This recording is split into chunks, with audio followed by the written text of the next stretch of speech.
اور خوش آمدید کہنے کے لیے. Thank you, Maimuna. Thanks for a good introduction. It's my honor to be with you on this show. So, تو ڈاکٹر صاحب کیسے مزاج ہیں آپ کے؟ Alhamdulillah, I'm enjoying every moment of my life. That is awesome, that is awesome. تو سب سے پہلے تو یہ ہمیں بتائیے کہ یہ جو لرن ٹو گرو رچ ہے، یہ پروگرام اور یہ جو انیشیٹو ہے، اس کے حوالے سے اس کے نام پہ تھوڑی سی روشنی ڈالیے. دیکھیں، اس کووڈ-19 میں بہت ساری تبدیلیاں جہاں آئیں، وہاں لوگوں کو ایک خوبصورت، جہاں کے بڑی پریشانیاں بھی تھی، کنفیوژن بھی تھا، ڈپریشن بھی تھا، اور لوگ بڑے کچھ مایوسی کا شکار ہو رہے تھے، لیکن وہیں ساتھ ساتھ ایک امید کی کرن بھی جاگی. لوگ اپنے گھروں میں جب رہے تو انہیں اپنے اہل خانہ کو، اپنے دوستوں سے بات کرنے کا، کھل کے بات کرنے کا، دوسرے لفظوں میں پہلے بھی بات تو ہوتی تھی، لیکن چونکہ وقت کی کمی ہوتی تھی، وقت کی قلت ہوتی تھی، گھر سے باہر زیادہ لوگ رہتے ہیں، جابس کے سلسلے میں اور آمدنی کے سلسلے میں اور کام کے سلسلے میں، تو وہ موقع ملا جب انہیں اپنوں سے انٹریکٹ کرنے کا.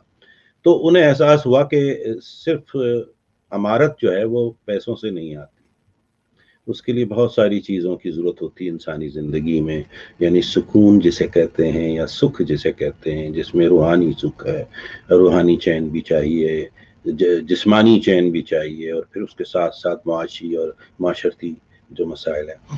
تو ہم نے دیکھا کہ لوگوں کا رجحان بڑا پازیٹیو تھنکنگ کی طرف زیادہ. اچھا، اس دوران بہت سارے شوز چونکہ ہوتے رہے، اور میں بھی انٹرنیٹ پہ چونکہ باہر نہیں نکل سکتا تھا، تو لوگوں سے میرا انٹریکشن ہوا، اور اتفاق سے میں ٹیکنیکلی چونکہ زیادہ الٹریٹ رہا ہوں ہمیشہ سے، اور اب بھی ہوں، تو کوشش میں نے کی کہ کس طرح سے میں لوگوں سے جڑوں. تو پھر ایک ایسا موقع آیا کہ ایک صاحب نے مجھے سجیسٹ کیا کہ کیوں نہ آپ کچھ پڑھا دیں لوگوں کو. تو میں نے پھر جو پہلی کتاب آن لائن کوشش کی لوگوں کو سمجھانے کی، سکھانے کی یا پڑھانے کی، اپنی معمولی جو بھی میری علمیت تھی اس کے تحت، اور الحمدللہ وہ بہت کامیاب رہی. اور پھر لوگوں کی بار بار یہ ریکویسٹ آتی رہی کہ آپ ہمیں مطلب اور زیادہ پڑھائیں، سکھائیں. تو اس کی وجہ سے میں نے سوچا کہ کیوں نہ ہم کوئی ایسا شو کریں اب آگے چل کے، جس میں لوگوں کے وہ جو سوالات ہیں، ان خصوصاً ان کتابوں سے متعلق یا ان موضوعات پر، تاکہ میں ان میں کچھ اضافہ کروں. تو اس طرح سے اس کتاب کی حوالے سے پھر تھوڑا سا میرا اپنا ایک اوپینین ہے کہ لرن ٹو گرو رچ، یعنی انسان کا رچ ہونا بڑا ضروری ہے. انسان جو کہ لوگ متفق نہیں ہوتے ہیں اکثر و بیشتر ان باتوں پر، لیکن میرا یہ خیال ہے کہ جب آپ کے پاس کچھ ہے ہی نہیں تو آپ دیں گے کیا لوگوں کو، اس معاشرے کو یا اپنے ساتھ زندگی گزارنے والوں کو. تو میں سمجھتا تھا کہ اس موضوع پہ کچھ زیادہ تفصیل سے اب ہم بات کریں، بحث کریں، سوالات کے جوابات دیں، اور کچھ اور اس میں کتابوں کو شامل کر لیں. تو اب یہ پروگرام کوئی پیورلی بیسڈ نہیں ہے صرف ایک کتاب پہ، بلکہ اس میں کئی کتابوں کا مرکب آپ دیکھیں گے جو سوالات کے ہم جوابات دینے کی کوشش کریں گے. اس میں سائنس آف گیٹنگ رچ جو والسٹی واٹل کی ایک مارکت الارا کتاب ہے، اس کے ساتھ ساتھ ریچسٹ پرسن ان بیبلان، اور پور رچ ڈیڈ پور ڈیڈ رابرٹ کیوساکی کی، اور ایسی کئی کتابوں کا ہم حوالہ اس میں شامل کریں گے. تو ہماری کوشش یہ تھی کہ لوگوں تک، دیکھیں ہر آدمی کامیاب ہونا چاہتا ہے، ہر آدمی رچ ہونا چاہتا ہے، ہر آدمی خواب دیکھتا ہے.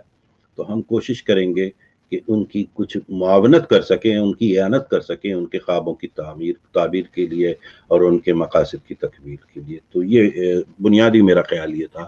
چلیں آگے چلتے ہیں، آپ کے جو سوال ہوں گے پھر اس پر ہم آگے بات کرتے چلیں گے. جی جی جی جی جی جی. تو ان سب کتابوں کا جب ہم ذکر کرتے ہیں جو کہ امیر بننے پہ یا پھر دولت کے حصول کے لیے ہے، تو اس میں جو سب سے بڑی کتاب جو سمجھی جاتی ہے وہ تھنک اینڈ گرو رچ ہے.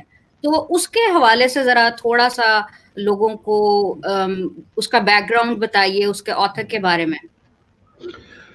تھنک اینڈ گرو رچ کو میری خاص طور پہ جو لسٹ ہے اس میں نمبر 1 آفٹر مائی فیتھ ظاہر ہے قرآن کریم میری سب سے مقدس کتاب ہے اور میرے دل کو سے بہت قریب ہے اور بہت عزیز ہے مجھے.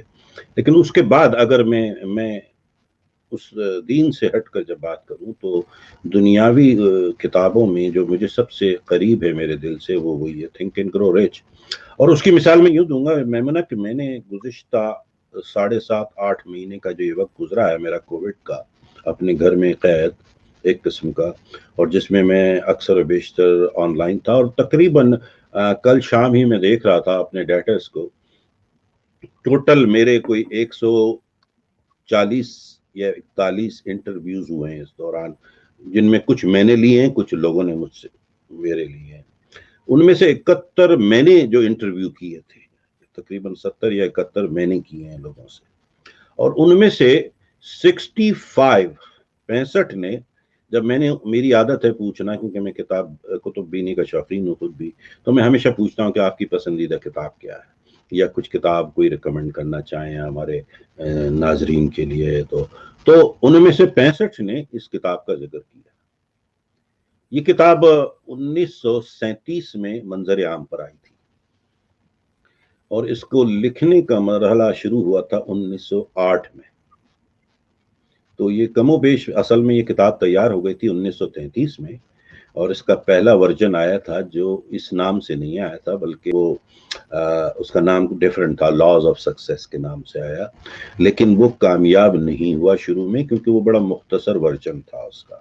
تو پھر 3 سال بعد اس کے آتھر نے، جس کے بارے میں میں بھی بتانے جا رہا ہوں، اس نے پھر اسے دوبارہ ریویژن کیا اور اس کو پوری اس کا فارمیٹ چینج کر دیا، اور پھر 1936 میں اسے مکمل کیا، اور 1937 میں یہ اس دور میں مطلب مارکیٹ میں آ گئے. اور یہ وہ دور ہے جس میں انہی سالوں میں چند مہینے آگے پیچھے 3 مارکۃ الآرا کتابیں، ایکچولی 4 کتابیں مارکیٹ میں آئی تھیں. ان میں سے سب سے معروف کتاب آپ نے سنی ہوگی ڈیل کارنیگی کی، کہ how to win the friends and influence people, یعنی میٹھے بول میں جادو ہے، جس کا اردو ترجمہ موجود ہے لوگوں کے پاس. ایک وہ کتاب تھی. دوسری پھر والس ڈی واٹل نے لکھی تھی سائنس آف گیٹنگ رچ، اور اسی دور میں جیمز ایلن کی مارکۃ الآرا کتاب ایز اے مین تھنکتھ، اور پھر نیپولین ہل جو اس کے مصنف ہیں انہوں نے اس کو شائع کیا. اور ان 4 کتابوں کو آج تک کلاسک سمجھا جاتا ہے اپنے موضوعات پر. لیکن تھنک اینڈ گرو رچ ایک ناچ پھر بھی اوپر رہتی ہے، کیونکہ یہ اب تک ایک میں سمجھتا ہوں جو سروے ہے اور جس کی رپورٹس کے مطابق تقریباً 17 کروڑ آفیشیل کاپیز اس کی بکی ہیں. لیکن یہ آفیشیل ہے، ان آفیشیل کم و بیش اس سے بلکہ کئی گنا زیادہ بھی، یعنی لوگ آج کل چونکہ ٹیکنالوجی میں PDF سے ڈاؤن لوڈ کر لیتے ہیں. پھر کچھ ممالک ایسے ہیں جہاں کاپی رائٹ کا کوئی مسئلہ ہی نہیں ہوتا تو وہ ویسے ہی چھاپ دیتے ہیں، تو وہ ان کا ذکر میں نہیں کر رہا. تو میرے حساب سے تقریباً 35-40 کروڑ کتابیں بکی ہوں گی آج تک. گزشتہ کم و بیش 90 برس ہو چکے ہیں اس کتاب کو. تو اتنی بڑی تعداد میں یہ کتاب بیچی گئی اور لوگ پڑھتے ہیں. اور پھر ایک سروے کے مطابق دنیا کے سب سے زیادہ امیر ترین جو افراد ہوئے اس دوران، ان سب میں یہ بڑی مشترک چیز پائی گئی کہ وہ کہیں نہ کہیں اس کتاب سے یا تو پڑھتے رہے ہیں یا اس کتاب سے متاثر ضرور ہوئے ہیں، اور ان اصولوں سے جو اس کتاب میں تحریر کیے گئے ہیں. تو یہ کتاب 1937 میں پھر منظر عام پر آئی اور آج تک اسی طرح سے مقبول ہے. اور میں یہ سمجھتا ہوں کہ یہ کتاب، کیونکہ اس کا بیک گراؤنڈ بڑا انٹرسٹنگ ہے میمونہ، کہ یہ نیپولین ہل 26 اکتوبر 1883 میں امریکہ کی ایک ریاست ہے ورجینیا، وہاں کے ایک چھوٹے سے شہر میں پیدا ہوا تھا، اور 9 سال کی عمر میں اس کی ماں کا انتقال ہو گیا. 11 سال کی عمر میں اس کے والد نے دوسری شادی کر لی.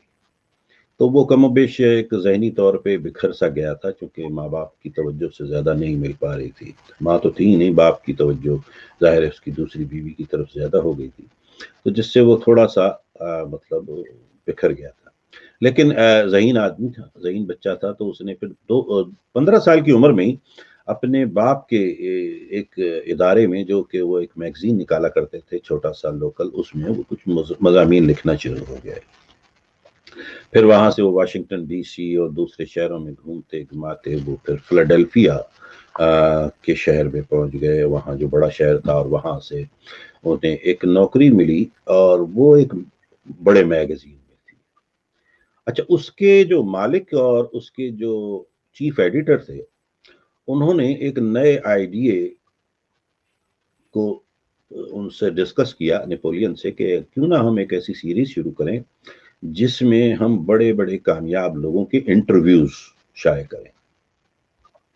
تو وہ پھر تینوں اس پر متفق ہو گئے. تو پھر وہ مالک نے اور چیف ایڈیٹر نے بڑی دوڑ بھاگ کر کے اس دور کے دنیا کے سب سے امیر ترین انسان, جس کا نام ہے اینڈریو کارنیگی, یہ وہ شخص ہے جو انتہائی غریب تھا, ایک معمولی مزدور تھا, اور وہاں سے وہ دنیا کا امیر ترین آدمی بنا, اور اتنا امیر کہ آج کے بل گیٹ وغیرہ سے بھی کئی گنا زیادہ تھا وہ.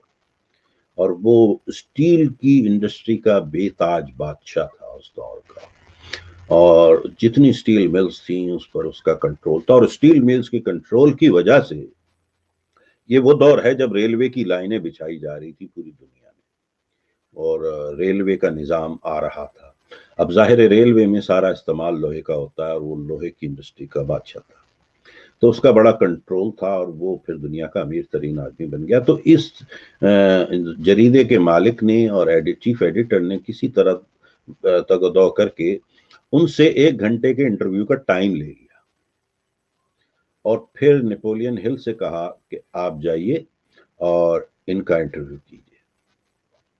تو نیپولین ہل نے وہاں ورجینیا سے پھر پٹسبرگ, جو جس شہر میں کہ اینڈریو کارنیگی رہتے تھے, وہاں کا سفر کیا, جو کہ پینسلوینیا میں ہے, پٹسبرگ کا علاقہ. تو وہاں تک پہنچے, اور اس کے بعد جب وہ انٹرویو لینے گئے تو 1 گھنٹے کا ٹائم تھا, انہوں نے انٹرویو شروع کیا. اور جیسے ہی جب انٹرویو شروع کیا تو وہ نہ جانے اینڈریو کارنیگی کو اس میں کیا اٹریکشن نظر آئی اس نوجوان میں, کہ وہ بڑی دلچسپی لینے لگا اس کے سوالات میں, اور وہ انٹرویو بجائے 1 گھنٹے سے بڑھتے بڑھتے 3 گھنٹے تک پہنچ گیا. اور اس کے بعد بھی پھر اینڈریو کارنیگی کی نظریں اس پر گڑی ہوئی تھیں, اور وہ کسی وجہ سے اس نوجوان سے بڑا متاثر ہو رہا تھا اس سوالات سے, اور اس کے انتھوزیازم سے, یا اس کی انرجی سے. تو اسے کہنے لگا کہ اگر آپ چاہیں تو میرے گھر رک سکتے ہیں, ٹھیک ہے, اور اس دوران آپ سوالات بھی کرتے رہیے گا, انٹرویو چلتا رہے گا. اب اندھے کو کیا چاہیے, 2 آنکھیں. ایک معمولی سا یہ نوجوان, ایک تو ویسے بھی وہ مالی طور پہ بھی کمزور تھا کہ ہوٹل میں جا کے ٹھہروں یہ, اور دوسری طرف دنیا کا امیر ترین آدمی اسے مدعو کر رہا ہو کہ میرے گھر میں ٹھہریے. تو اس نے سوچا اس سے بڑی اور اعزاز کی کیا بات ہوگی, اور اس سے بہترین اپرچونٹی میرے لیے کیا ہوگی.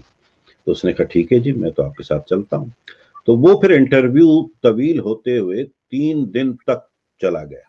3 دن تک وہ ان کے ساتھ رہے, اور اس دوران وہ مختلف سوالات کرتے رہے, ان کو آبزرو کرتے رہے, ان کی ہر چیز کو اس نے نوٹ کیا اینڈریو کارنیگی کی.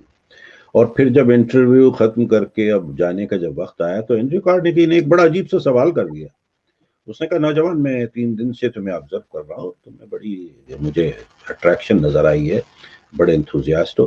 اگر میں تم سے یہ کہوں کہ تم ایک ایسی کتاب لکھو جو کامیابی کی ایک قسم کی گائیڈ بن جائے ہر آنے والی نسلوں کے لیے, جسے پڑھ کر لوگ کامیاب ہو سکیں یا مالدار ہو سکیں دوسرے لفظوں میں, اور اس کے لیے میں تمہاری مدد اس طرح کر سکتا ہوں کہ دنیا کے یا امریکہ کے جو 500 امیر ترین اور کامیاب ترین افراد ہیں ان تک تمہاری رسائی کروا دوں, اور آپ ان سے جا کر ملیں, انٹرویوز کریں, اور پھر ان میں جتنی بھی مشترکہ چیزیں کامیابی کی دیکھیں اس کو ایک کتاب کی شکل دے دیں. تو کیا آپ یہ کام کریں گے؟ اور پھر اس میں کیچ یہ ہے کہ آپ کو کوئی خاص پیسے ویسے نہیں ملیں گے, خرچے شاید ہم دے دیں لیکن پیسے ابھی ہم نہیں دیں گے جب تک کام مکمل نہیں ہوتا. اور کام مکمل ہونے میں اس نے کہا میرے اندازے کے مطابق تمہیں 20 سے 25 برس لگ سکتے ہیں. اب ذرا غور کیجئے میمونہ، 25 برس کی کمٹمنٹ کرنا، اور پھر اس کے ساتھ ساتھ آخری جملہ تاریخی تھا کہ تمہارے پاس سوچنے کے لیے صرف 60 سیکنڈ. اب یہ اتنا بڑا فیصلہ 60 سیکنڈ میں کرنا. لیکن یہی سب سے پہلا اصول وہ سیکھا کامیاب لوگوں کا، کہ کامیاب لوگ جب زندگی کے فیصلے کرتے ہیں تو وہ بہت تیزی سے کرتے ہیں، بہت ہی عجلت میں ہوتے ہیں، اور بہت تیزی سے اور لمحوں میں کر دیتے ہیں. ہاں اگر انہیں فیصلے سے باہر آنا ہو تو دن اور مہینے لے لیتے ہیں اس میں.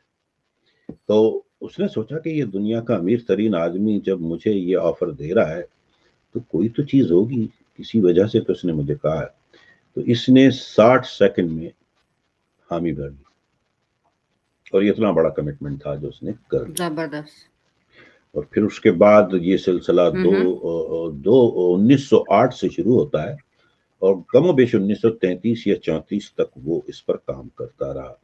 25,000 سے زائد لوگوں سے اس نے ملاقات کی کامیاب، اور ان میں سے 500 امیر ترین اور کامیاب ترین لوگوں سے جا کر اس نے دنوں میں، گھنٹوں میں نہیں بلکہ دنوں میں انٹرویوز کیے.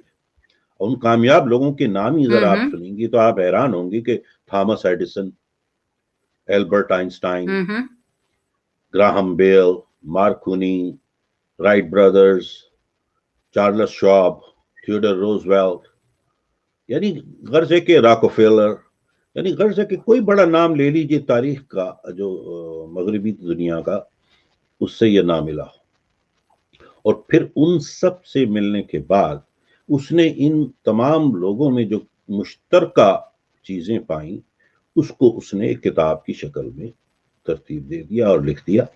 اور وہ کتاب ایسی ہے کہ اس میں 13 مختلف کامیابی کے جو چیزیں اس نے دیکھی تھی مشترک، اس کو اس نے بیان کیا ہے. اور آج اسے 90 برس ہو گئے. ہر کامیاب آدمی نے کہیں نہ کہیں انہی میں سے کسی اصول کو اپناتے ہوئے، استعمال کرتے ہوئے آج وہ اپنی کامیابی تک پہنچے. تو یہ اس کا چھوٹا سا بیک گراؤنڈ تھا، میں بتانا چاہ رہا تھا تاکہ ناظرین کو پتہ چلے. جی. تو ڈاکٹر صاحب یہاں پہ میں جو ہے وہ امیر بننے کے حوالے سے ایک جو ٹرینڈ دیکھنے میں آتا ہے، یا جو ایک نارم ہے زمانے کی، کہ جو جیسے بادشاہ کا بیٹا بادشاہ ہی ہوتا رہا ہے، اور امیر لوگوں کے بچے نسل در نسل وہ امیر ہوتے ہیں، اور جو مالی طور پر اتنے امیر نہیں ہوتے، کیونکہ میں غریب کا ورڈ یوز نہیں کرنا چاہ رہی، تو وہ میڈیوکریٹی میں ہی پھنس جاتے ہیں، اور وہ پھر اس چیز سے نکلنے، کوئی ایک اکا دکا کوئی سکسیس سٹوری ہوتی ہے جو کہ شائننگ سٹار ہوتا ہے اور وہ نکل جاتا ہے. تو اس کے حوالے سے ذرا تھوڑی سی روشنی ڈالیے. بہت خوبصورت سوال ہے میمونہ آپ کا، بہت ہی خوبصورت سوال ہے، اور امید ہے کہ جو ہمارے ناظرین اس وقت ہمیں دیکھ رہے ہیں انہیں یہ پسند بھی آئے گا. سیدھی سی بات ہے، دیکھیں جی، مسئلہ یہ ہے کہ یہ امارت جو ہے وہ صرف میں نے کہا نا معاشی اور مالی نہیں ہوتی. سب سے پہلے آپ کو ذہنی طور پہ امیر بننا پڑتا ہے، نمبر 1. نمبر 2، نہ ہی یہ کوئی جسے کہتے ہیں خاندانی، آپ نے جیسے کہا لوگ امیر کا بچہ امیر ہوتا ہے اور یہ ہوتا ہے. دیکھیں آپ یہ جتنے بھی 500 کامیاب ترین افراد جن کے میں نام لے رہا تھا، ان میں سے میں نہیں سمجھتا کہ ان میں سے 10% بھی وہ لوگ ہوں گے جو کسی ایسے خاندان سے تعلق رکھتے تھے جو پہلے سے پریویلیج تھا. اکثر و بیشتر ان میں سے، یعنی اینڈریو کارنیگی جو دنیا کا امیر ترین آدمی تھا، وہ ایک معمولی مزدور تھا. اور ان میں سے اکثریت وہ تھی جو کسی بڑے کالج یونیورسٹی سے ڈگری بھی نہیں رکھتے تھے، معمولی سی تعلیم کے یہاں تھے. تو یہ سارا مسئلہ ہے ذہنی. ٹھیک ہے. اب جیسے آپ نے کہا میڈیوکریٹی، اب یہی ہمارا سب سے بڑا بنیادی مسئلہ ہے زندگی کا، کہ ہم نے ذہنی طور پہ اپنے آپ کو میڈیوکر بنا دیا ہے خود، جس کے ذمہ دار ہم ہیں. دیکھیں اگر آپ، میں نے جیسے پہلے ذکر کیا کہ یہ بات تھنک اینڈ گرو رچ تک اب ہم نہیں رکھیں گے اس پروگرام کو، تو اگر آپ دیکھیں دوسری بڑی کتاب جس کا میں نے ذکر کیا تھا، سائنس آف گیٹنگ رچ، تو رچ ہونے جی کی ایک پورا علم ہے، یعنی ایک سائنس ہے. دولت مند آپ ایسے نہیں بن جاتے، آپ کو اس پورے علم کو سیکھنا اور سمجھنا پڑتا ہے، اس کے اسٹیپس کو تھوڑا سا جاننا پڑتا ہے. اب اس کتاب جو والیس ڈی واٹل نے اسی دور میں لکھی 1936-37 میں، اور وہ تھی سائنس آف گیٹنگ رچ، اور اس کا پہلا چیپٹر کیا ہے؟ لیکن اس کا ٹائٹل یہ ہے، the right to be rich. یعنی وہ یہ صحیح. کہتا ہے کہ آپ کو اللہ تعالیٰ نے، یعنی آپ کے معبود نے، جو بھی آپ جس پر بھی بلیو کرتے ہیں، چاہے وہ بھی آپ کا مذہب ہے، آپ کو یہ حق دیا ہے. اگر لیکن مسئلہ یہ کہ ہم لوگ اپنے حق کو سمجھ نہیں پا رہے. ٹھیک ہے. اب ہمارے یہاں ایک جسے کہتے ہیں، اس کتاب کو سمجھنے کے لیے یا اس پورے علم کو سمجھنے کے لیے دو بنیادی فیکٹر ہیں جسے ہم پہلے سے بتانا چاہیں گے اپنے ناظرین کو. ایک چیز تو یہ ہے کہ ذرا آپ اپنی وسیع النظری سے ہماری باتوں کو، کھلے ذہن سے اور کھلے دل سے ہماری باتوں کو پہلے تو سنیں. اگر کوئی ہم کچھ بات کر رہے ہیں ایسی، تو آپ یہ ضرور خیال رکھیے کہ ذرا وسیع النظر ہونا آپ کا بڑا ضروری ہے. جب تک کہ آپ پوری بات کو نہ سمجھ جائیں، کوئی ایسی غلط رائے ہمارے متعلق نہ قائم کریں. نمبر ایک. نمبر دو، جو ہمارے غیر ضروری اور جو ہمیں غیر ضروری چیزیں ہمارے ذہنوں میں بٹھا دی گئی ہیں، اعتقادات جسے کہتے ہیں، ان کو تھوڑا سا سائڈ پہ رکھ کے اور اس کو ذرا سمجھنے کی کوشش کیجیے. کیونکہ بہت ساری باتیں ہمیں غیر ضروری اس طرح سے سکھا دی جاتی ہیں، پڑھا دی جاتی ہیں اور ذہن میں بٹھا دی جاتی ہیں کہ پھر وہ زندگی کو اجیرن کر دیتی ہیں، کیونکہ وہ فالس بلیف ہوتے ہیں ہمارے، اور کچھ نہیں ہوتا. تو ہمیں تھوڑا سا ان فالس بلیف کے جرمٹ سے باہر آ کر ذرا سا ایک سچائی کو اور حقیقت پسندی کی نگاہ سے اس کو دیکھنا ہوگا. اب جیسے ہمیں شروع سے بتا دیا کیا ہے کہ جی وہ دولت جو ہے سارے گناہوں کی جڑ ہے. اکثر ہم نے سنا ہے، جس سے بات کرو تو وہ کہتے ہیں money is the mother of all evils, اور یہ ہے اور وہ. اچھا، میں بڑا حیران ہوتا ہوں کہ یعنی کیسے؟ مجھے بتائیے کہ دولت کسی برائی کی کیسے جڑ ہو سکتی ہے؟ دولت تو بہت اچھی اچھی چیزیں اور اچھے اچھے خیال آپ کے ذہن میں لاتی ہے، اگر آپ پازیٹیو ہیں تو. اب اس میں دولت کا قصور کیوں بتا رہے ہیں آپ؟ دیکھیں، اگر دیکھا جائے تو غربت جو ہے وہ تمام برائیوں کو جنم دیتی. غربت ایک ایسی چیز ہے جہاں انسان اپنی عزت نفس کو بیچنے پہ مجبور ہو جاتا ہے. غربت ایسی برائی ہے کہ جس میں انسان دھوکہ، فریب، ہر چیز کرتا ہے کیونکہ اس کی غربت اس سے کرواتی ہے. وہ بھیک مانگتا ہے، وہ جھوٹ بولتا ہے. وہ کیا ایسی برائی ہے جو غربت کی وجہ سے، پیٹ کی وجہ سے لوگ نہیں کر جاتے؟ اور پھر تو اب مجھے نہیں سمجھ میں آیا کہ اس میں امارت کا کیا قصور ہے. امارت تو ان تمام چیزوں سے آپ کو بچا لیتی ہے. اور پھر یہ جب بھی لوگوں سے بات کرو تو مجھ سے اکثر میرے بارے میں ایک غلط رائے ہے عام، جس کا مجھے کوئی افسوس نہیں ہوتا. میں بڑے ہنس کر اس کو مطلب سہتا ہوں، اور مجھے کوئی فکر نہیں ہے لوگ میرے بارے میں کیا کہتے ہیں کہ جی وہ آپ جو ہے مٹیریلسٹک ہیں، آپ ہمیشہ رچ کی باتیں کرتے ہیں اور دولت ہی تو سب کچھ نہیں ہے. تو میں کہتا ہوں ٹھیک ہے، آپ کی بات تھوڑی دیر کے لیے اگر میں مان بھی لوں کہ دولت ہی سب کچھ نہیں ہے، میں یہ نہیں کہتا کہ دولت سب کچھ ہے، لیکن میں سمجھتا ہوں انسانی زندگی میں آکسیجن کے بعد دولت ایک بڑی امپورٹنٹ چیز ہے جینے کے لیے.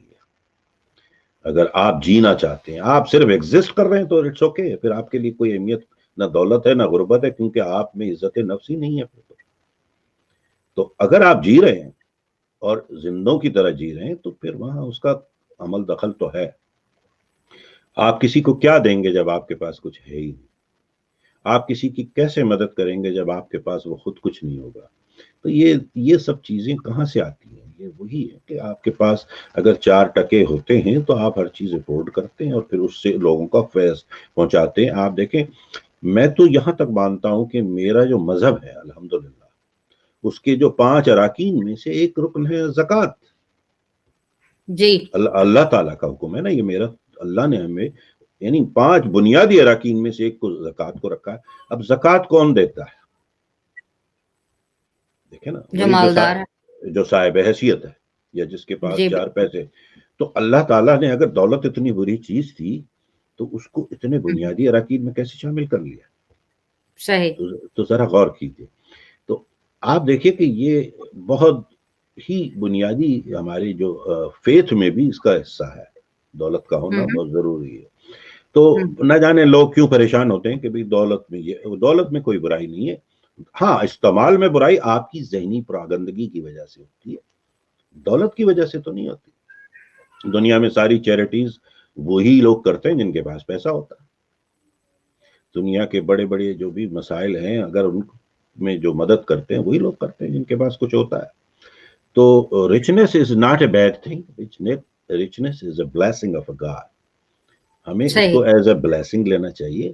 ہم نے خواہ انڈیو ایک بلائنڈلی ہم نے دماغ میں بٹھایا it's a curse. No it's not a curse, it's a blessing. So ایک تو یہ ہے مسئلہ. اب آپ کا جیسے میں نے کہا نا کہ امارت بہت ضروری چیز ہے انسانی زندگی میں تاکہ آپ دنیا کے کام آ سکیں, دنیا کو فیض پہنچا سکیں. ٹھیک ہے, تو میں یہ سمجھتا ہوں کہ اس لیے تھنک اینڈ گرو رچ ہو یا سائنس آف گیٹنگ رچ ہو یا جتنی بھی کتابیں جن کا میں ذکر کر رہا ہوں, اس میں سب کچھ ڈائریکشن یہی دی گئی ہے کہ آپ خوشحال ہو جائیں. اور جب آپ خوشحال ہوں گے تو آپ ذہنی طور پہ بھی انقلابی ہو سکتے ہیں, انقلاب لا سکتے ہیں. اس دنیا میں جو مسائل ہیں ان کے حل بتا سکتے ہیں, کیونکہ وہ ذہنی سکون ہی تو آپ کو اس طرف لے جائے گا. صحیح. تو ڈاکٹر صاحب یہ جو جتنی بھی ہم نے ابھی تک باتیں کی ہیں تو اس میں اکثر لوگوں کو امیر بننے کا شوق ہوتا ہے اور راتوں رات امیر بننے کا شوق ہوتا ہے. تو یہ ذرا کلیریفائی کر دیجئے کہ آپ کیا ہم لوگ راتوں رات لوگوں کو امیر کر دیں گے؟ کوئی ہمارے پاس جادو کی چھڑی ہے جو ہم ان کو ایک کوئی عمل بتا دیں گے, یا پھر یہ کس طرح کا راستہ ہے؟ دیکھیں یہ سائنس ہے پوری. میں نے بتایا نا, جیسے اس پر ایک کتاب لکھی ہے والیس ڈی واٹل کی, بڑی معروف کتاب کا, جس کا میں نے ذکر کیا کہ it's a science of getting rich. اور اسی طرح جو نیپولین ہل نے 26 سال کی تپسیا کے بعد, انٹرویوز کرنے کے بعد, دنیا گھومنے کے بعد, بڑے بڑے کامیاب لوگوں سے بات کرنے کے بعد, ان کی زندگی کا مشاہدہ اور مطالعہ کرنے کے بعد اس نے کچھ چیزیں بتائی ہیں کہ ان کو آپ سامنے رکھیں. امارت کوئی بڑی مشکل چیز نہیں ہے, یہ ذہن میں رکھیے. اگر آپ جیسے قانون اور علم کے مطالعے کے ساتھ اگر کسی چیز پر عمل کرتے چلے جائیں تو وہ سارے کلیے کام کرتے ہیں زندگی میں. لیکن آپ چاہ رہے ہیں کہ میں شارٹ کٹ کوئی ڈھونڈ رہا ہوں, تو دیکھیں جی کوئی بھی چیز اللہ تعالیٰ نے there is no free lunch in this world. ٹھیک ہے, مفت میں کچھ نہیں ملے گا. آپ کو اس کے اصولوں پہ اور اس کا علم کو سمجھ کے کام کرنا ہوگا, اور اگر آپ کر لیں تو پھر ممکن ہے, اور مشکل کوئی نہیں ہے. بالکل ٹرولی, یعنی ہزاروں یا لاکھوں نے اسے پایا ہے. آج بھی ہمارے گرد وہ لوگ ہیں جو الحمدللہ بڑے خوشحال لوگ ہیں. تو ہم انہیں بھی دیکھتے ہیں تو کیا ان کے سر پہ سینگ نظر آتے ہیں آپ کو؟ کیا ان کے 4 ہاتھ ہوتے ہیں؟ کیا 4 آنکھیں ہوتی ہیں؟ نہیں. اللہ تعالیٰ نے آپ کو ایک مکمل انسان بنا کے اس دنیا میں بھیجا ہے, اور اس نے وہ تمام صلاحیتیں دی ہیں جو اینڈریو کارنیگی میں تھیں, جو تھامس ایڈیسن میں تھیں, جو بل گیٹ میں ہیں, جو مارک زکربرگ میں ہیں, یا کسی بڑے کا نام لے لیں. وہ تمام چیزیں آپ کو بھی دی ہوئی ہیں. کیا آپ نے انہیں دریافت کیا کہ آپ کی طاقت ہے کیا جو اللہ نے دے کے بھیجی ہے؟ کیا آپ نے اس پہ کوئی کام کیا؟ کیا آپ نے اپنی ذات کا مطالعہ کیا؟ کیا آپ نے اپنی تمام ان حرکات و سکنات کے ذریعے کیا مشاہدہ میں یہ بات آئی کہ مجھے کس پرپس کے لیے اللہ نے یہاں بھیجا ہے؟ اور اگر نہیں تو آپ کو کرنا پڑے گا, اور جس دن آپ وہ کر لیں گے آپ کو راستہ کھلا ملے گا. مسئلہ کوئی بھی نہیں ہے, آپ کو اللہ نے صلاحیت دی ہوئی ہے. اب ہمارے یہاں جو ہے لوگ بیٹھے رہتے ہیں اسی انتظار میں کہ قسمت آئے گی اور یہ کرا دے گی. قسمت کیا ہوتی ہے مجھے آج تک نہیں سمجھ میں آیا. یہ لک جو ہے LUCK, تو اب وہ لوگوں کو یہی نہیں پتا لک ہوتا کیا ہے. حالانکہ لک کچھ بھی نہیں ہے, it's a labouring under correct knowledge. جو لوگ کریکٹ نالج لے لیتے ہیں اور اس کے تحت کوئی کام کرتے ہیں تو ان کا فوراً ہو جاتا ہے, اور باقی کا نہیں ہوتا تو کہتے ہیں یہ لکی ہے. حالانکہ وہ لکی نہیں ہوتا بلکہ اس نے اس کو استعمال کیا ہوتا ہے. تو اسی طرح آپ بھی اگر اس سائنس کو سمجھ لیں اور اس کے کلیوں کو جان لیں اور آپ ان پر عمل کر لیں, آپ کو بھی شاید دنیا لکی کہے گی, لیکن آپ جانتے ہیں کہ آپ لکی نہیں ہیں بلکہ آپ نے علم حاصل کیا تھا. تو ہماری کوشش اس پروگرام کے ذریعے بھی یہی ہے کہ ہم لوگوں تک وہ علم تھوڑا سا پہنچانے کی کوشش کریں گے. صحیح. آپ نے ڈاکٹر صاحب سیلف ایکسپلوریشن کی بات کی اور خود کو مطالعہ کرنے کی بات کی, تو اسی حوالے سے میں آپ سے جاننا چاہوں گی کہ ہمارے ناظرین کو بھی بتائیے کہ مائنڈ سیٹ اس کی سمت کا تعین کرنا کتنا ضروری ہے, اور مائنڈ سیٹ کو اگر چینج کرنا ہے, کیونکہ ہم یہاں اس پروگرام میں اس طرح کی معلومات لے کر آ رہے ہیں جو کہ جس سے لوگ استفادہ حاصل کریں گے, تو اس پہ ذرا پلیز روشنی ڈالیے. دیکھیں جی, ساری بات میں نے پہلے ہی کہا کہ مائنڈ سیٹ سے ہی ہوتی ہے. لیکن اگر آپ کا مائنڈ سیٹ ہی نہیں کہ آپ نے امیر بننا ہے, کامیاب ہونا ہے, یا جو بھی چیز آپ چاہ رہے ہیں زندگی میں, تو کیسے ہوگی؟ اب جیسے آج کے دور کا سب سے بڑا المیہ یہ کہہ سکتا ہوں میں, اور مجھے دکھ ہوتا ہے بلکہ جب میں لوگوں سے ملتا ہوں اور جب بھی آپ کسی سے پوچھیں کہ اور سنائیے کیا حال ہے, تو کہتے ہیں بس چل رہی ہے, کٹ رہی ہے, بس گزر رہی ہے. وہ بھائی آپ کو اللہ تعالیٰ نے کیا, اللہ تعالیٰ کے پاس اور کوئی کام نہیں تھا انٹرٹینمنٹ کے لیے آپ کو بھیجا ہے یہاں پہ کہ بس چل رہی ہے, کٹ رہی ہے, گزر رہی ہے؟ اور نہیں, ایوری پرسن 7.1 بلین جو انسان اس وقت روئے زمین پہ چل رہے ہیں آج کی تاریخ میں, وہ صرف اس لیے نہیں بھیجے گئے تھے کہ بس چل رہی ہے اور کٹ رہی ہے کہتے رہیں بیٹھ کے. ان سب کے پیچھے اللہ تعالیٰ نے ایک پرپس دیا تھا, ان کو ایک مقصد بنا کے دیا ہے. آپ وہ اس پر کام نہیں کرتے تو واپس ایسے ہی چلے جاتے ہیں. وہ پھر جو نعمتیں اللہ کی دی ہوئی ہیں اس کو کفران نعمت کرتے ہیں, اس کو استعمال ہی نہیں کرتے. آپ کو اللہ تعالیٰ نے اعلیٰ ترین ذہانت سے نوازا ہے, اعلیٰ ترین, کیونکہ اللہ نے وہ چیزیں آپ میں دی ہیں بحیثیت ایک اشرف المخلوقات کے اور ایک انسان کے, اور وہ خوبیاں اور وہ طاقتیں ان کے کچھ حصے ان طاقتوں کے دیے ہیں جو اس کے پاس خود ہیں, یعنی ایز اے خدا. اور کسی مخلوق کو اس سے نہیں نوازا, اس آپ کو دیا ہے. اور آپ کا عالم یہ ہے کہ جی وہ کٹ رہی ہے, چل رہی ہے, وہ جیسے کہ ایک عام جانور ہے, وہ بھی کھا رہا ہوتا ہے, وہ بھی سو رہا ہوتا ہے, وہ بھی سانس لے رہا ہوتا ہے, وہ بھی مر جاتا ہے. پھر آپ میں اس میں کیا فرق ہے؟ جبکہ اس کے پاس تو کوئی ذہانت نہیں ہے, اس کی بھی تو کٹ ہی رہی ہوتی ہے, چل ہی رہی ہوتی ہے. تو ہم لوگوں کو سمجھ نہیں آتی یہ کٹ رہی ہے, چل رہی ہے, ایوریج. اور خاص طور پہ میڈیوکریٹی کا آپ نے ذکر کیا, میں بڑا ہارش ہوتا ہوں, اور آپ نے شاید مجھے پہلے بھی سنا ہوگا. میڈیوکریٹی یعنی کہنے یہ جو لوگ کہہ رہے ہوتے ہیں نا کہ ہم مڈل کلاس ہیں, تو مجھے بڑا افسوس ہوتا ہے کہ یعنی شرم بھی نہیں آتی کہتے ہوئے کہ ہم مڈل کلاس ہیں. مڈل کلاس کیا ہوتی ہے میمونہ؟ ذرا بتائیے, 1 سے 100 مڈل کلاس کا مطلب کیا ہے؟ کہ آپ 50 پہ ہیں. ٹھیک ہے, بالکل وہ مڈل میں. تو آپ 50 پہ جو ہے, کیا وہ کوئی قابل تعریف بات ہے؟ یعنی آپ بیسٹ آف دا ورسٹ ہیں اور ورسٹ آف دا بیسٹ ہیں, بیچ میں کھڑے ہوئے ہیں.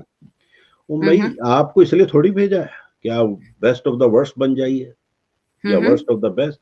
او بھائی 4 قدم اور آگے چلے جاؤ, ابو ایوریج ہو جاؤ, ابو مڈل کلاس ہو جاؤ. مڈل کلاس کے لیے نہیں بھیجا. کوئی بھی 90 نہیں ہوگا, 95 نہیں ہوگا 100 میں سے, لیکن آپ 70 تو بن سکتے ہیں, 60 تو بن سکتے ہیں کم از کم. اور دیکھیے یہ سارا جو ہنگامہ ہے, یہ سارا رش ہے, یہ ساری پریشانیاں ہیں, یہ یہیں تک ہیں جہاں تک آپ مڈل کلاس میں کھڑے ہیں, کیونکہ یہیں تو سارے باولے کھڑے ہیں, ساری بے وقوف جمع ایک ہی جگہ ہے نا کہ اس سے آگے جا ہی نہیں رہا. جہاں اس سے 2 قدم آگے چلیں گے پورا ہائی وے خالی پڑا ہے, مقابلہ ہی ختم ہو گیا ہے. میں آپ کو بتاتا ہوں کہ میں ایک سیمینار میں گیا, اور میں نے وہاں پر جب یہ جملہ کہا اپنا, جب شروع ہوا تو میں نے کہا کہ انسانی تاریخ میں یہ پہلی بار یہ موقع ہے کہ آج کے دور میں ہمارا کوئی کمپٹیشن نہیں ہے. اچھا, مجھ سے پہلے جتنے بھی اسپیکرز تھے وہ سارے یہی بتا رہے تھے کتنا کمپٹیٹیو زمانہ ہے, ہر چیز میں مقابلہ ہے, ہر چیز میں مقابلہ ہے. اور جب میں نے جا کر یہ کہا تو لوگ مجھے ایسے حیرت سے دیکھ رہے تھے کہ شاید میں پاگل ہوں, بے وقوف ہوں, جو بھی سمجھ رہے ہوں. میں نے کہا چلے میں آپ سے ایک سوال کرتا ہوں کہ کتنے لوگ ہیں اس روڈ پہ گزر رہے ہیں اس وقت. میں ایک بڑے شہر میں کر رہا تھا یہ ایونٹ.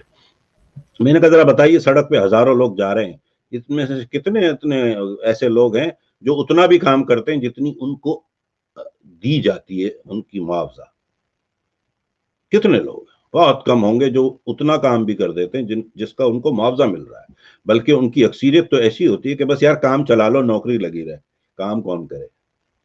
او بھائی, اگر آپ دو منٹ 2 لمحے 2 کام زیادہ کر دے رہے, اگر جہاں بھی آپ کام کرتے ہیں, تو آپ کا کوئی مقابلہ ہوگا؟ آپ تو ان انگلیوں میں سے گننے والے چند افراد میں ہوں گے اس کمپنی میں کہ جو اس سے زیادہ کر رہے ہیں. تو پھر آپ کا مقابلہ کہاں ہے؟ آپ تو خود مقابلہ بن جائیں گے پوری دنیا کے لیے. تو بھائی اس میں کیا مشکل ہے؟ اگر 1 سٹیپ یا 2 سٹیپ اگر آپ تھوڑا سا آگے بڑھ کر کام کر لیں یا ذرا سا زیادہ کر لیں, تو آپ کا تو کوئی کمپٹیشن بھی نہیں ہے, اور پھر آپ میڈیوکر بھی نہیں ہے, پھر آپ ایوریج بھی نہیں ہے, تو پھر ترقی, اور سارا ہائی وے خالی پڑا ہے, مقابلہ ختم ہو چکا ہے. اتنے آرام سے ٹہلتے ہوئے آپ اپنی ترقی کی طرف اور اپنی خوابوں کی تعبیر کر سکتے ہیں. تو ہمارے یہاں یہ میڈیوکریٹی کی جو ایک عجیب سی جیسے کہتے ہیں نا برائی ہے, جو ذہنوں میں بچپن سے بٹھا دی جاتی ہے. اس کی وجہ ہے کہ ہمارے یہاں بچپن سے کہا کیا جاتا ہے, جب کوئی آپ آئیڈیا لے کے چلے جائیں اپنے گھر میں ایز اے بچہ, وہ کہیں گے تمہیں کس نے سکھایا؟ ٹھیک ہے, اور یہ کیسے ہوگا؟ یہ تو ہو ہی نہیں سکتا. یہ کیسے کرو گے؟ یہ کیسے, یعنی وہاں پہ ہاؤ کے سوالات شروع ہو جائیں گے. یہ کیسے ہوگا؟ کون خریدے گا تمہاری پروڈکٹ؟ پیسہ کون لگائے گا؟ وقت کہاں سے لاؤ گے؟ یہ کیسے ہوگا؟ وہ کیسے ہوگا؟ یہ تو ہو ہی نہیں سکتا. یعنی کوئی انکریج ہی نہیں کر رہا ہوتا, نیگیٹو کی طرف سب. اب مسئلہ کیا ہے کہ ہمارے ہاں پرابلم بھی یہی ہے کہ ہم لوگوں کا بھی ایک عجیب مسئلہ ہے. خاص طور پہ میں نوجوان نسل کو ادھر متاثر کرنے کی کوشش کروں گا, بلکہ بڑے لوگ بھی. اب یہاں پر اگر آپ کو کل صبح نوکری کا ایک انٹرویو کی کال آ گئی ہے کہ جی کل صبح 11 بجے آپ آئیے, کل آپ کا انٹرویو کال ہے جاب کے لیے, تو پتہ پھر کیا, تو وہ نوجوان کیا کرے گا؟ فوراً نکلے گا, موٹر سائیکل سٹارٹ کرے گا اور ایک دوست کے گھر جائے گا جو پچھلے 8 مہینے سے خود بے روزگار ہے, اور اس سے پوچھے گا یار ٹپس تو بتاؤ. ایسے ہی ہوتا ہے. تو میرے بھائی, آپ جب لوزر سے بات کر رہے ہوں گے تو وہ آپ کے ذہن میں کیا ڈالیں گے؟ وہ کہیں گے ارے یار ایسے انٹرویو کالیں تو آتی رہتی ہیں, رکھتے نہیں ہیں. یعنی آپ کو پہلے سے ہی اس نے تیار کر دیا ایک رات پہلے کہ نوکری تمہیں ملتی ہے تو بھی نہیں لینی ہے. دوسرے لفظوں میں تم نے جا کے خود ہی حماقتیں کر.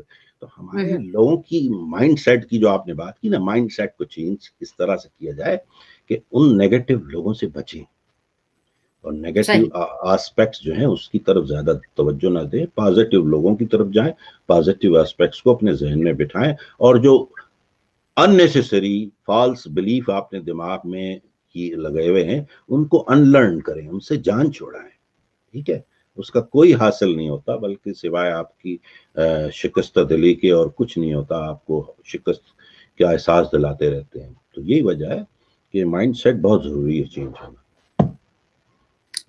تو ڈاکٹر صاحب, ہم پروگرام کے آخری حصے کی طرف جا رہے ہیں, تو ہمیں جو اگلا پروگرام ہے اور جو آنے والے پروگرامز ہیں اس کے حوالے سے تھوڑا سا ہمارے دیکھنے والوں کو بتائیے کہ کیا وہ ایکسپیکٹ کریں اور ہم اگلے پروگرام میں کیا ڈسکس کریں.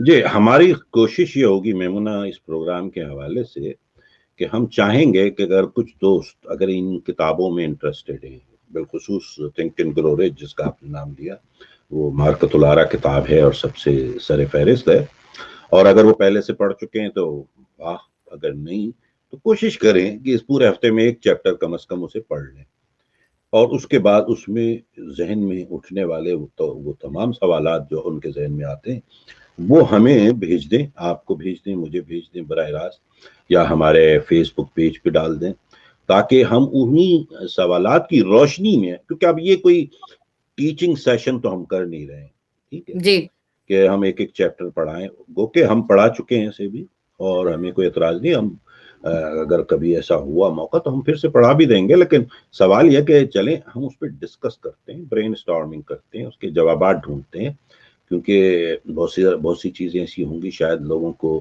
کلیئرلی سمجھ نہ آئے شروع میں.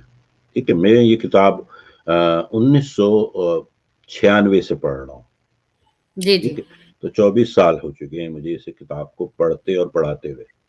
اور میں یہ کتاب صفحہ بصفحہ نہیں بلکہ لائن بائی لائن پڑھتا ہوں.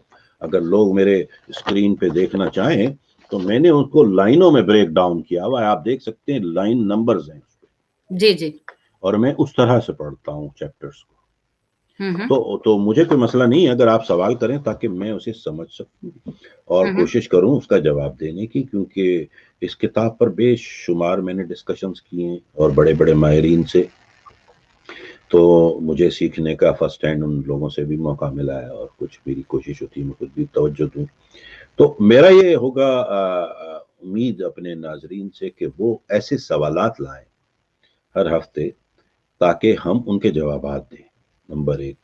نمبر 2, اس کو تھوڑا سا میں ٹرکی انداز سے چاہوں گا آپ اس کتاب کو پڑھنا اگر چاہ رہے ہیں, اور یہ واقعی ایسی کتاب ہے کہ جو ہر انسان جو بھی کامیابی کی لگن رکھتا ہے, جو بھی بڑا خواب دیکھنے کی جسارت کرتا ہے, اور جسے کچھ علمی بصیرت بھی ہے اور کچھ علمی صلاحیت بھی ہے جس میں, اسے یہ کتاب پڑھنی چاہیے.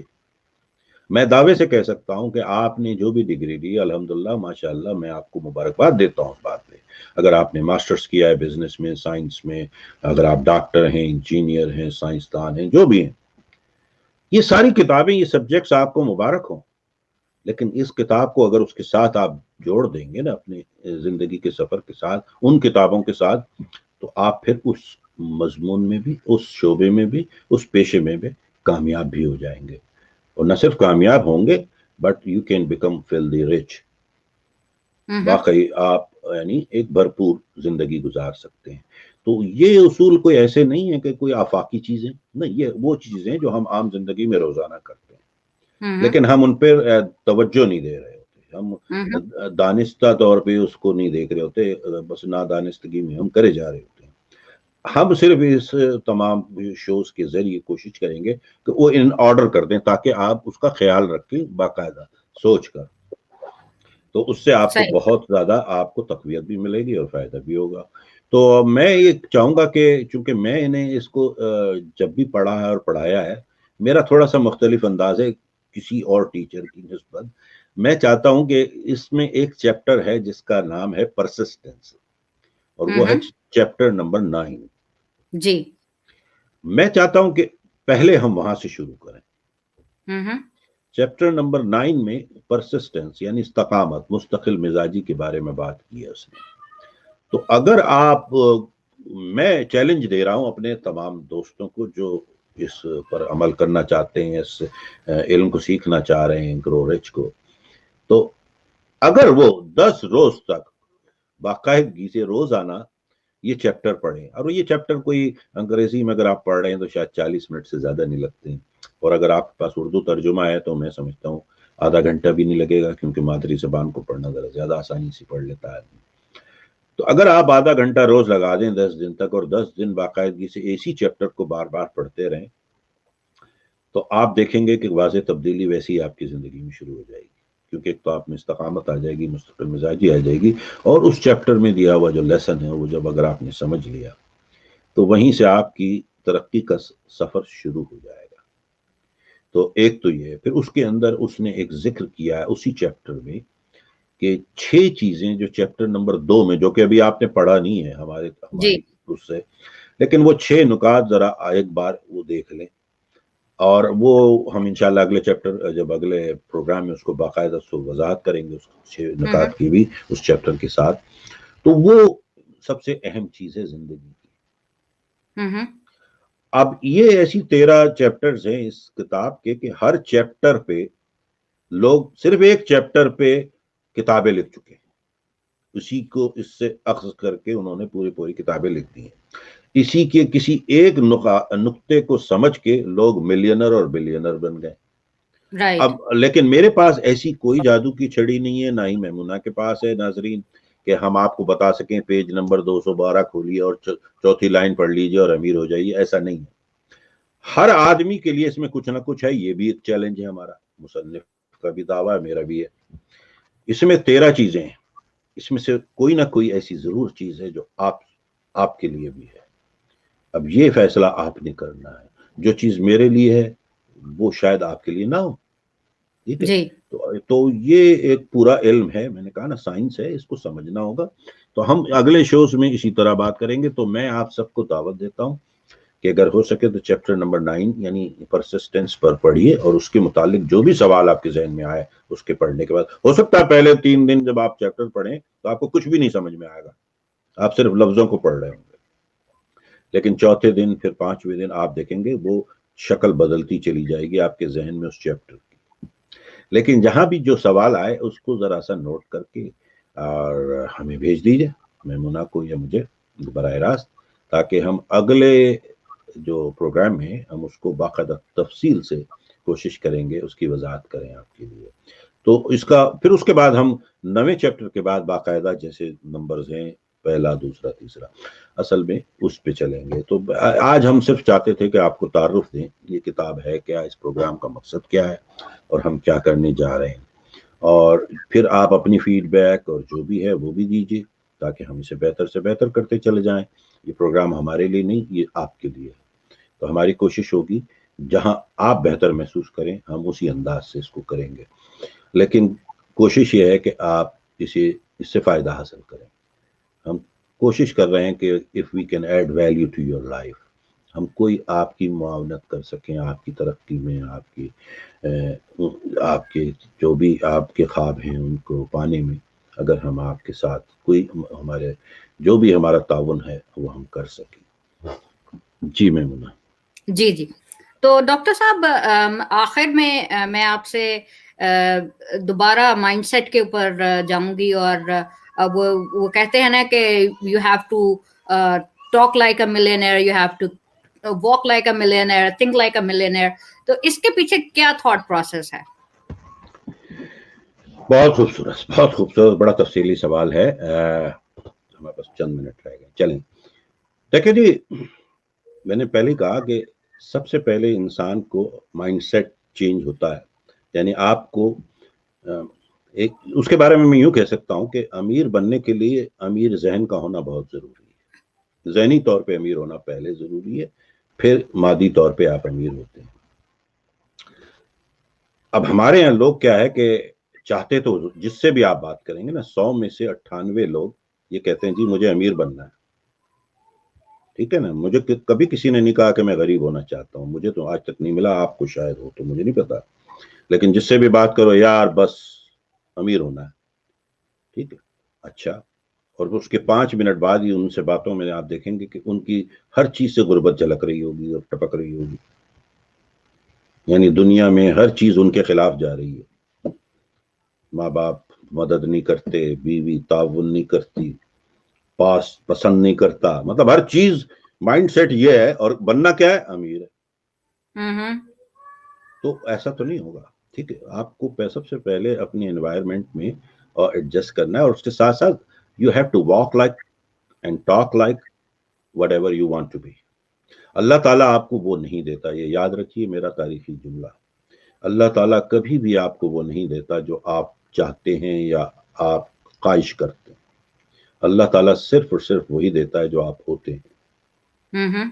تو اگر آپ نے امیر بننا ہے، کروڑ پتی بننا ہے، تو کروڑ پتیوں کی طرح اٹھنا بیٹھنا بھی تو سیکھیے. جب آپ ذہنی طور پہ اس قابل ہی نہیں ہے، آپ کی ٹنکی اتنی بڑی نہیں ہے، تو اللہ دے گا. آپ کے پاس جو کاسا ہے جس میں اللہ سے آپ مانگ رہے ہیں، وہ پیالہ اتنا چھوٹا لے کر کھڑے ہوئے اور کہتے ہیں جی میں امیر ہو جاؤں. تو مگر عقل اور کاسا آپ کا قابل نہیں ہے، تو پھر وہ پیسہ وہ تو گر جائے گا دوسروں کے لیے. تو یہ ذہن کا کھیل ہے ہمارا. یہ سارا مسئلہ ہی ذہن کا ہے، مائنڈ سیٹ کا ہے. You have to think like, you have to walk like, you have to talk like. ایسے لوگوں میں بیٹھیے جو آپ سے پہلے وہاں ہیں جہاں آپ بننا چاہتے ہیں یا ہونا چاہتے ہیں یا پہنچنا چاہتے ہیں، تو وہ خود بخود آپ کو راستے نظر آئیں گے. دیکھیں نا، آپ کیا ہوتا ہے، انسان کی ویلیو اسی طرح سے ایسس کی جاتی ہے نا کہ جن لوگوں میں وہ اٹھتا ہے بیٹھتا ہے. اگر آپ کے ساتھ گرد 5 جو دوست ہیں، آپ انہی کا تو ایوریج ہوتے ہیں نا. تو اب اگر آپ 5 امیر لوگوں میں بیٹھنا شروع کر دیں جس طرح کے آپ بننا چاہتے ہیں، تو خود ہی آپ اس کا ایوریج بن جائیں گے. لیکن آپ کو بننا تو یہاں ہے اور بیٹھ ادھر رہے ہیں آپ. تو آپ تو ان کا ایوریج ہے نا، آپ یہاں کہاں آئیں گے، کیسے آئیں گے؟ تو ذرا سے عقل سے غور کیجیے اس بات پر کہ آپ